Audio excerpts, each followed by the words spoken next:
তাহলে ব্যাপারটা কি দাঁড়াচ্ছে, যে প্রায় 3000 কিলোমিটার দূরের এই যুদ্ধে পরিস্থিতির আঁচ একেবারে ইতিমধ্যেই কিন্তু ভারতের গায়ে এসে লেগেছে। হুড়মুড়িয়ে শেয়ার বাজার পড়েছে, দিনের শেষে 312 পয়েন্ট নিফটি পড়েছে, 1048 পয়েন্ট পড়েছে সেন্সেক্স, এবং আশঙ্কা করা হচ্ছে মধ্যপ্রাচ্যের এই অস্থিরতার জেরে তেলের দামও বাড়তে পারে। 2019-এর পর থেকে ইরান থেকে সরাসরি তেল আমদানি করে না ভারত। ভারতের আমদানি করা পরিশোধিত তেলের একটা বড় অংশ কিন্তু ওই ইরানের সীমান্তবর্তী হরমুজ প্রণালী হয়ে আসে। কাতারের মতো দেশ থেকে আমদানি করা প্রাকৃতিক গ্যাস যেটা আসে তারও কিন্তু অর্ধেক অংশ ওই হরমুজ প্রণালীর ওই রাস্তা ধরেই আসে।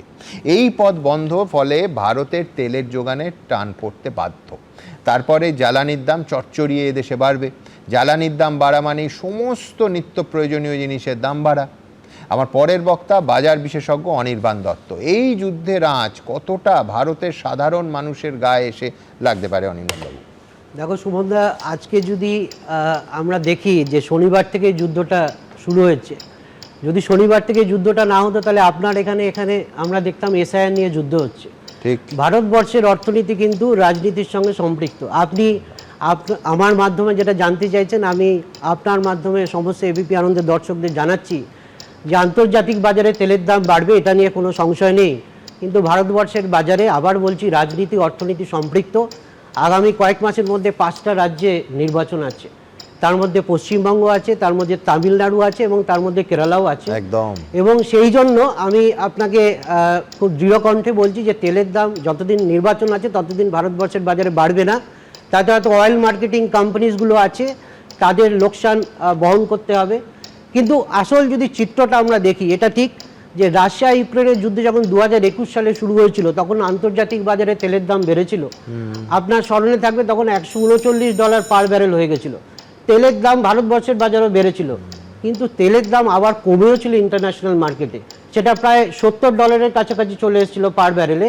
কিন্তু ভারতবর্ষের মানুষের এটা মানে আমি বলবো স্বপ্নভঙ্গ হয়েছিল যে ওই জ্বালানি তেলের দাম ইন্টারন্যাশনাল মার্কেটে কমে গেলেও ভারতবর্ষের বাজারে কিন্তু কমেনি। কিন্তু ভারতবর্ষের অর্থনীতির এখন ডাইনামিক্সগুলো যদি দেখেন, আমরা এইখানে যে যুদ্ধটা দেখছি সেই যুদ্ধের আগে ভারতবর্ষ কিন্তু একটা যুদ্ধের মধ্যে পড়েছিল, সেটা হচ্ছে শুল্ক যুদ্ধ।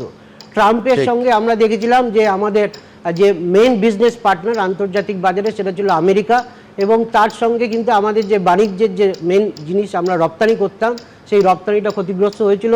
সেখান থেকে আমাদের রপ্তানিকারক সমস্যাগুলো একটু আশার আলো দেখেছিল যখন ট্রাম্প সেই শুল্ক যুদ্ধের থেকে কমে এসে শুল্কটাকে কমিয়ে দিয়েছিলেন। আমরা আবার ইউরোপিয়ান ইউনিয়নের যত রাজ্য স্টেটসগুলো আছে তাদের সঙ্গে আবার একটা বাণিজ্য চুক্তি করেছিলাম। তো আমাদের রপ্তানির অপরচুনিটিসগুলো বাড়ছিল, আমরা হয়তো আবার আশার আলো দেখতে শুরু করেছিলাম।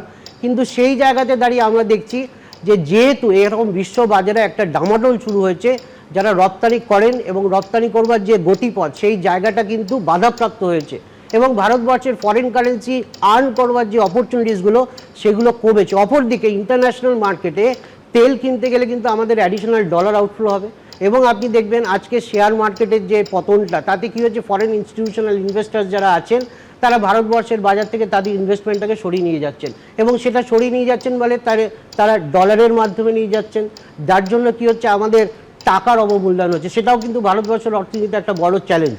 আমাদের তো রাশিয়ার কাছ থেকে তেল কেনা বন্ধ করা হয়েছে, এই সংকটে আমরা সেটা কি আবার চালু করা সম্ভব? দেখুন, এটা সরকারিভাবে স্বীকৃত তথ্য নেই, যে সেটা তরুণ হয়তো বলবে যে আমরা সত্যি সত্যি রাশিয়ার থেকে তেল কেনাটা বন্ধ করেছি। না, বন্ধ হয়নি, কিন্তু কমেছে। এটা তো একটা মিক্স যেটা ছিল আমেরিকার এই যে স্যাংশনটা আসার আগে আমরা প্রায় 42% তেল কিন্তু রাশিয়া থেকে কিনছিলাম, এবং আজকের দিনে দাঁড়িয়ে আমেরিকা চাইছে যাতে আমরা রাশিয়ার থেকে তেল কেনা বন্ধ করি, কমাই, এবং সেটা যদি হয় তাহলে আমাদের অল্টারনেটিভ অপশান থাকবে রাশিয়ার থেকে তেল কেনা।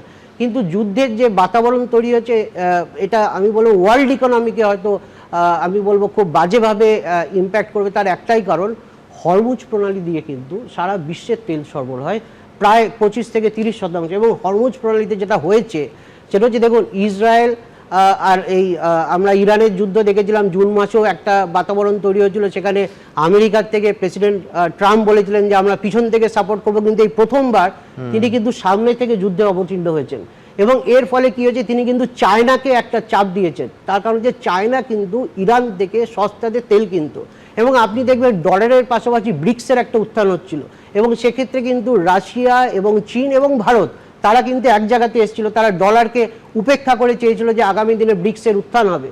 সেই জায়গাতে ধাক্কা দেওয়ার জন্য কিন্তু তিনি চীনকে একটুখানি সবক শিখিয়ে দিলেন যে সস্তায় যে তেলটা তিনি ইরান থেকে কিনছিলেন সেটাকে যাতে বন্ধ করে দেওয়া যায়। কিন্তু তাতে কি হবে, চীনও কিন্তু আবার সেই রাশিয়ার কাছে যাবে এবং রাশিয়ার সঙ্গে শেয়ার বাজারে কি হবে, ভারতবর্ষের শেয়ার বাজারে একটা দেখুন, এই যখনই যুদ্ধের পরিস্থিতি হয় তখন প্রত্যেকটা দেশেই কিন্তু শেয়ার মার্কেটের একটা অধঃপতন আমরা দেখি।